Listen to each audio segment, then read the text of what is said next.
पलामू में दहेज लोभियों को 10 वर्ष का कारावास, 2 लाख रुपए के लिए शादी के 5वें महीने कर दी हत्या, केरोसिन छिड़कर लगा दी थी आग। शादी के महज 5 माह ही विवाहित को दहेज के लालच में जलाकर मार दिया। न्यायालय ने इस हत्याकांड को अंजाम देने वाले मृतकों के पति और सास को 10 वर्ष का कारावास की सजा सुनाई है। जिला व्यवहार न्यायालय के पंचम जिला व अतिरिक्त सत्र के न्यायाधीश अभिनव कुमार की अदालत ने दहेज हत्या के केस में पति निरंजन साव व सास अनीता देवी को दोषी पाया। गुरुवार को कोर्ट ने इस मामले को फैसला सुनाया।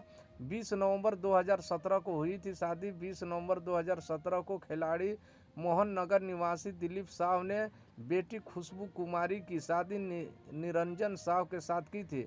निरंजन साव तरहसी थाना क्षेत्र के ओजपात्रा गांव के रहने वाले हैं। खुशबू के ससुराल वालों ने 7 अप्रैल 2018 को केरोसिन डालकर जला दिया था। आरोपी शादी के बाद वे खुशबू पर दहेज में 2 लाख रुपए व अन्य सामान को लिए दबाव बनाने लगे। पति, सास, ससुर, देवर के साथ उनसे मानसिक और शारीरिक प्रताड़ित किया जाने लगा। पति निरंजन कहता था कि हत्या कर दूसरी शादी कर लेगा। खुशबू ने ससुराल में अपने साथ हो रहे व्यवहार की जानकारी मायके वाले को दी थी।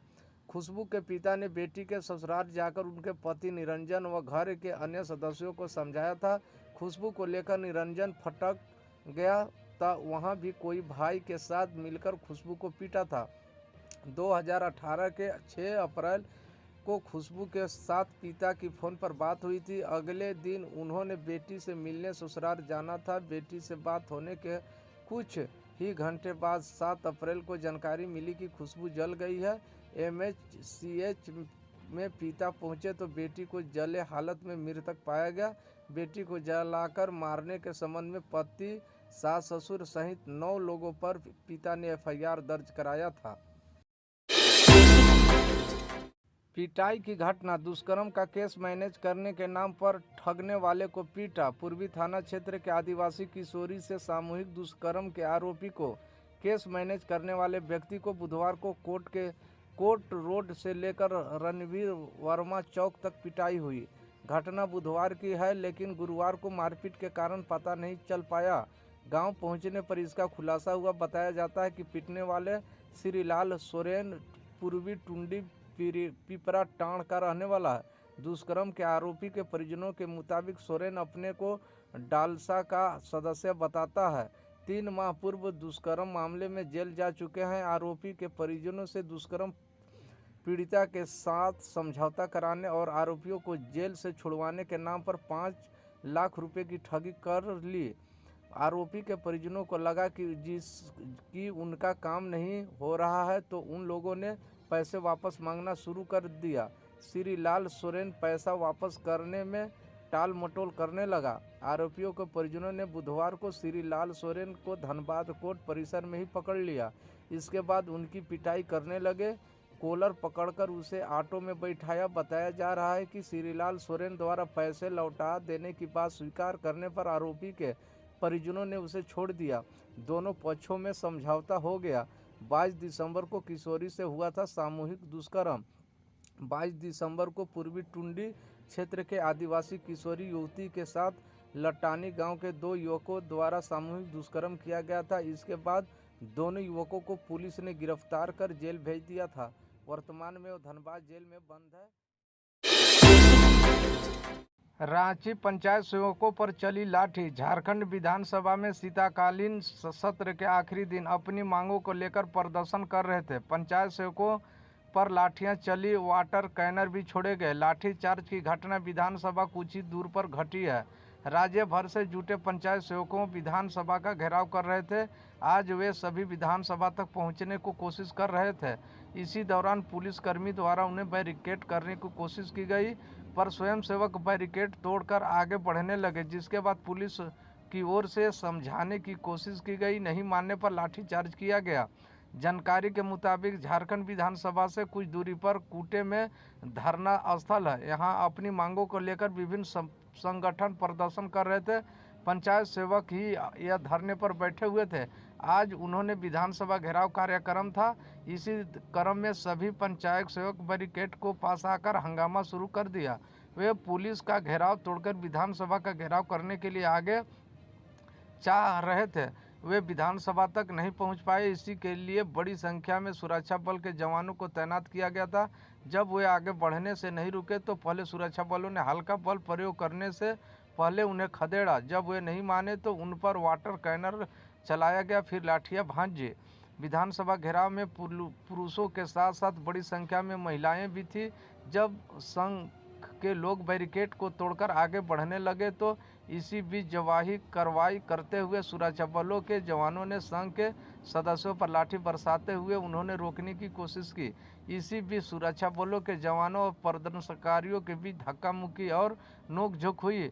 इस धक्का मुक्की और बल प्रयोग के दौरान कई पंचायत सेवक घायल भी हुए हैं।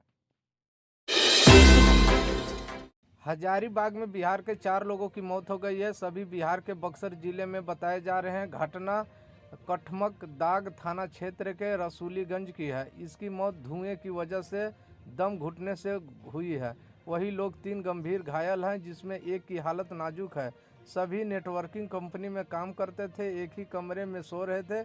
मिली जानकारी के अनुसार कमरे में पत्थर कोयला जलाकर सभी लोग कमरे का दरवाज़ा बंद करके सोए हुए थे। उसके ही गैस के कारण 4 लोगों की मौत दम घुटनों से हो गई। सभी को कमरे का दरवाज़ा तोड़कर निकाला गया। 3 पीड़िताओं की इलाज हजारीबाग के आरोग्य अस्पताल में चल रहा है। सभी networking company royal health India में सेल्समैन थे, जो विभिन्न प्रकार की पाउडर बनाकर टू डोर बेचने काम करते थे। 4 मृतकों के राकेश कुमार, अखिलेश कुमार, प्रिंस कुमार, अरमान अली और वही रोहित यादव, राकेश कुशवाहा और सलमान खान घायल है, जिनका इलाज हजारीबाग के निजी अस्पताल में चल रहा है। बगल कमरे में कुणाल यादव भी सो रहे थे। उन्होंने घटना के बारे में जानकारी देते हुए कहा कि सुबह 7 बजे लोग उनके कमरे में गए, लेकिन अंदर से कोई जवाब नहीं मिला। ऐसे में दरवाज़ा तोड़ दिया गया। तोड़ने के बाद देखा कि कमरे में 4 लोग पड़े हुए हैं और 3 की स्थिति गंभीर बनी हुई है। तीनों को अस्पताल ले जाया गया और घटना की जानकारी पुलिस को दी गई। उन्होंने कहा कि रात में सभी एक साथ खाना खाने के बाद अपने अपने कमरे में चले गए थे। ठंड काफ़ी अधिक थी, ऐसे में कमरे में ही अंगीठी जलाई गई थी। मृतकों की पहचान 20 साल के राकेश कुमार, 21 साल के अखिलेश कुमार, 20 साल के प्रिंस कुमार, 19 साल के अरमान अली के रूप में हुई है। चारों युवक सिकड़ौर थाना क्षेत्र के रहने वाले हैं। इसमें राकेश, प्रिंस और अरमान बनसाव कला गांव का रहने वाला था। वही अखिलेश बाराडी का रहने वाला था। परिजनों का कहना है कि उनको शाम 4 बजे चौकीदार के माध्यम से पता चला था कि वहां कुछ हुआ है, जिसके गांव के कुछ लोग घायल हैं। अरमान के दादा व मुख्तार ने बताया कि पता चला है कि हजारीबाग में हमारे गांव के लड़कों के साथ हादसा हो गया है। जबकि छोटे भाई इरफान अली ने कहा कि 2 दिन पहले भैया से बात हुई थी। मैं पढ़कर आया तो पता चला कि भैया के साथ हादसा हो गया है। पापा बाहर रहते हैं। माँ सूचना मिलने के बाद हजारीबाग गई। बता दें कि अरमान की शादी नहीं हुई थी। वह 3 भाई और 1 बहन था। राकेश सिंह के पिता कमलेश सिंह ने बताया कि हमें खबर मिली है कि वह घायल है, उसको इलाज हजारीबाग भेजा गया है। राकेश 3 भाइयों में मंझिला था। हम लोग खेती करते हैं, वहीं आर्थिक स्थिति सुधारने के लिए दवाइयाँ कंपनी में काम करता था। उसको परसों दिन में बात हुई थी। आज कॉल किया तो फ़ोन पर रिंग जा रही है, लेकिन कोई फ़ोन नहीं उठा रहा है। इधर प्रिंस के दादा टुनमुन महतो ने बताया कि सूचना मिली है कि वह जल गया है, कोयला जलाया था।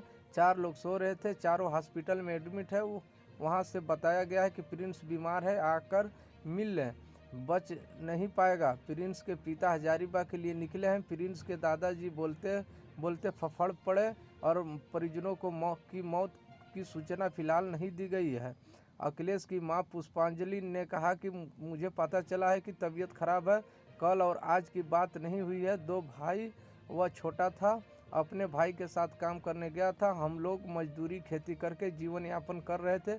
नवरात्रि में काम करने सभी गए थे, उसके पास वापस नहीं आया। फिलहाल किसी की शादी नहीं हुई है। मेरी परसों उनसे बात हुई।